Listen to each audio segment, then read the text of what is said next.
Hey everyone, just finished watching stage 21 of the 2019 Tour de France. The stage to Paris, kind of the final procession where everybody celebrates, where people in the background talk contracts, and where the real racing starts once they enter Paris on the circuits of Saint-Champs-Élysées. Saint-Champs-Élysées. Well, I hope I'm pronouncing this right. And yeah, today it was kind of a celebratory stage, right? Nothing really happened much, but it's always fun to watch riders just having fun, relaxing a little bit more, drinking champagne and the whole thing. It's it leads to very interesting observations about the peloton and so on. I certainly enjoyed the picture of all the Colombians coming up front, and they're taking the picture of Nairo and Roberto Uran and Egan Bernal.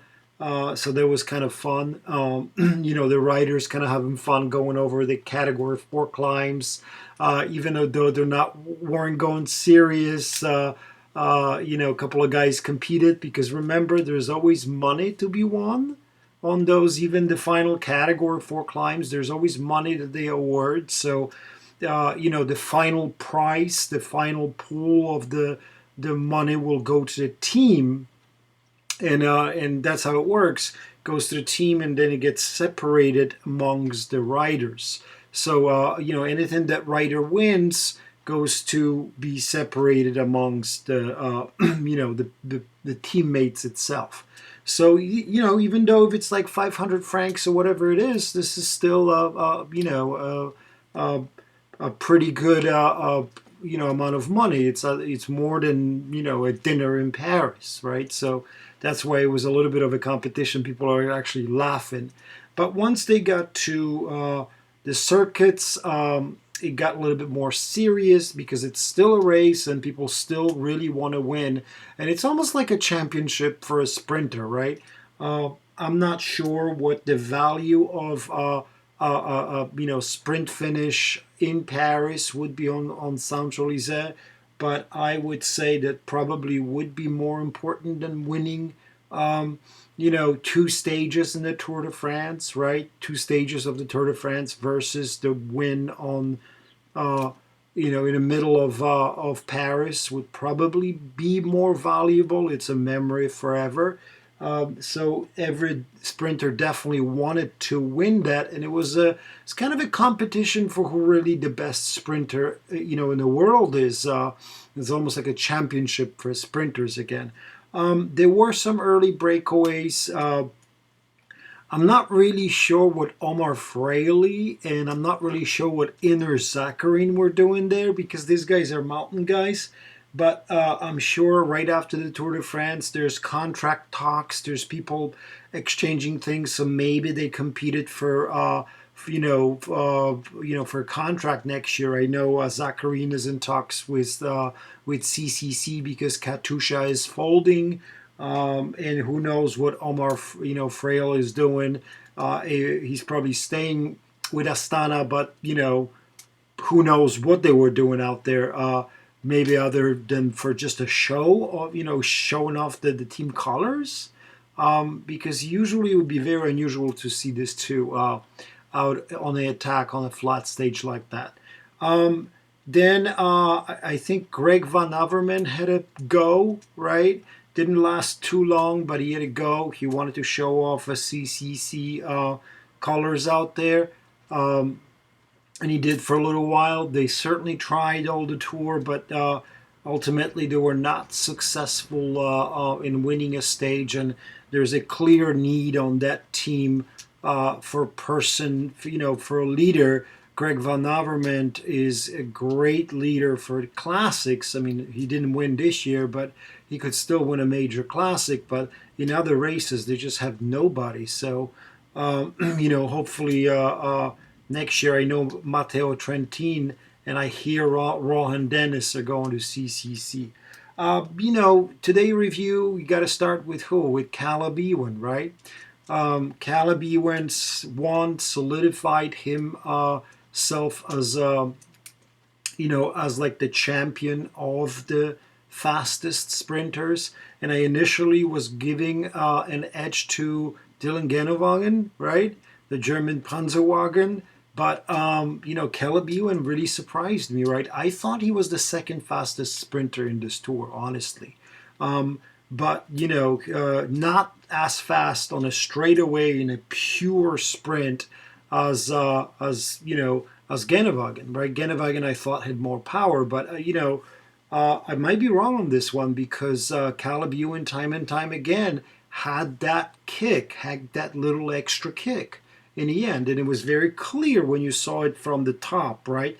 When they were sprinting, that he just had that little extra in the end. So right now, I would say the Calabi is the sprinter to beat, and he could become the powerhouse sprinter of the old, of the old school, where you had all these guys competing. I think it's really good for the sport and for the sprinters because you have the new guard, right? You have the new guard taking over from the old guard from the Greipels, from Cavendishes, and you have you have two kind of leading sprinters in Genowagen and in Calabi, followed by Viviani, and some of the other guys out there. So it's really good to see that new guard is coming in. Dylan Groenewegen definitely won a stage this year. Wasn't as good as I thought he was going to be. He grabbed a couple of second places too, but definitely the future is in front of him, right? He's definitely one of the guys that could still develop and could still be one of the main guys for a very, very long time. Edward Bossenhagen tried to steal it. Did you see it in the end, right? Good. It was good to see Edward Bossenhagen out there trying to mix it up with the boys. Ultimately, I think he finished like 5th or 6th or 7th even. But, he tried to steal it. That last time was really interesting to see. Who surprised me today was Nicola Bonifacio. Nicola Bonifacio from Direct Energy. He was up and around, right? He was getting better and better, up and around the bottom top 10 in the sprint finishes. But today he got 3rd. Okay, so he's going to be the man to watch in the future races this season, and he's going to be the man to watch in the next year Grand Tours. We'll see if he goes to Vuelta or not, but we'll have to wait on that. But next year's Grand Tours, we'll have to see what he can do against the bigger sprinters. But great sprint today by Nicola Bonifacio. It was really interesting to see Riese competing for a sprint. Riese is normally Viviani's lead-out man, but he was out there today. I think it was Viviani's kind of a gift to Riese in terms of, hey, you have a go today. You've done a really good, job for me all year, the whole tour. I think you should be the one having a go today. I mean, that's what I think. I don't know. But it was just really nice to see if, in fact, that's true. It was very nice to see, Viviani do it for Riese. And I think they're both they're changing teams next year because De Koenig, I think, is more investing into their classics. They can't keep everybody. They just don't have the money. So I think the Koenig is, have to keep their classic stars. And, now the whole thing with Julian Alaphilippe, who knows, if they're going to try to build some kind of a support team for him, to see if he can really podium or he can win the Tour. Highly unlikely, but who knows, right? He surprised us all this year at the Tour. My man Andrew Greipel, my main man Andrew Greipel, finally did his sprint. He got 6th, right? We were hoping for top 10 or top 5, but he got 6th today. Great to see Andrew Greipel kind of getting back into his old, right?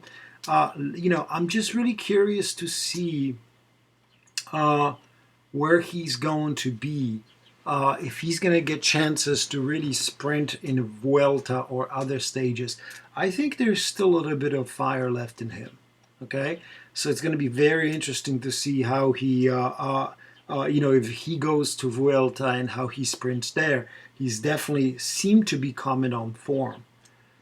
What else? Matthews in Sunweb, issues the entire tour continued. He basically got a flat tire with 9K to go. The worst place that you can get your flat tire. They did catch up into a peloton, but it was just too late to get through. Spread out peloton, which is spread out over, 300 meters, and it was just too late to come back. Right. So he again, this year's Sunweb's tour was awful, and certainly Matthews has to weigh his options, right? Because I think Cees Ball on that team, the guy that got hurt in a Fuglsang crash over there in southern France in the mid stages, in the transition stages, I think he's coming on as a team sprinter. So I think Matthews has to rethink, and I think it's going to be more of a classic thing from now on for Michael Matthews. I think until Peter Sagan stops coming to a Tour de France, I think the issue, of the green jersey is resolved. Unless he gets hurt, unless, he has an issue of some sorts, I think beyond that, Peter Sagan is winning his 8th or not even 9th, green jersey. So, there's just no competition. And Matthews, I think, should start thinking about maybe, going for the classics a little bit more. What else? By the way, I'm doing a big preview coming up. Not preview, but I'm doing like a big recap of the entire tour, the takeaways, major takeaways from the tour. That's why I'm not trying to talk about Bernal and about everything that happened and about what could be improved, because that's my next video. Yes, one last thing that I forgot about is congratulations to Sebastian Langleveld, right? The man from EF Education First. Congratulations for coming in last in a tour. Latrin Rouge, officially Sebastian Langleveld, won that race for the slowest, right? And, I hear it's a big deal. I hear people compete for it as a joke, but, he did beat our breakaway specialist, Mr. Offredo. So congratulations to Sebastian Langleveld. All right, guys, this was a very quick recap of stage 21. Stay tuned for a bigger kind of a video about the takeaways from this year's race, where I kind of discuss all the major takeaways, all where they will go from now, and how we could improve Tour de France based on what we saw today. Of course, it's only our speculation, because ASO will do what ASO does, right? They will just do their thing. But stay tuned for that, because that should be really interesting. All right, guys, it was, there was a lot of pleasure to make videos for you the entire Tour de France. I was somewhat right sometimes and somewhat wrong the other times, but I really truly enjoyed it. The race was fantastic. I think everyone will agree that. I'm going to talk about a little bit more about this in a video about the takeaways from the tour, but certainly a little bit disappointing in the end with the whole route changes and shortages and all that. But in all, wow, amazing race. And I just cannot wait till the next year. I just wish that the next year would come 2 weeks from now. We'll get it a week early because of the Olympics, so that's kind of fun. But stay tuned to the channel. I'll be doing a lot more videos on every World Tour race, a lot of previews, a lot of recaps. So definitely deciding to take this a little bit of a long way. It's just because I just love to ride a bike, and I love just big cycling fan. That's why. So why not just to commit like boy, like 30 minutes, 40 minutes from your day to do fun things, right? Working from home. So, why not, right? Okay, so yeah, thanks again, and please, if you like the video, stay tuned for the takeaway from the Tour de France. And again, thank you. If you like the video, hit like, subscribe, and I'll see you again. All right, take care.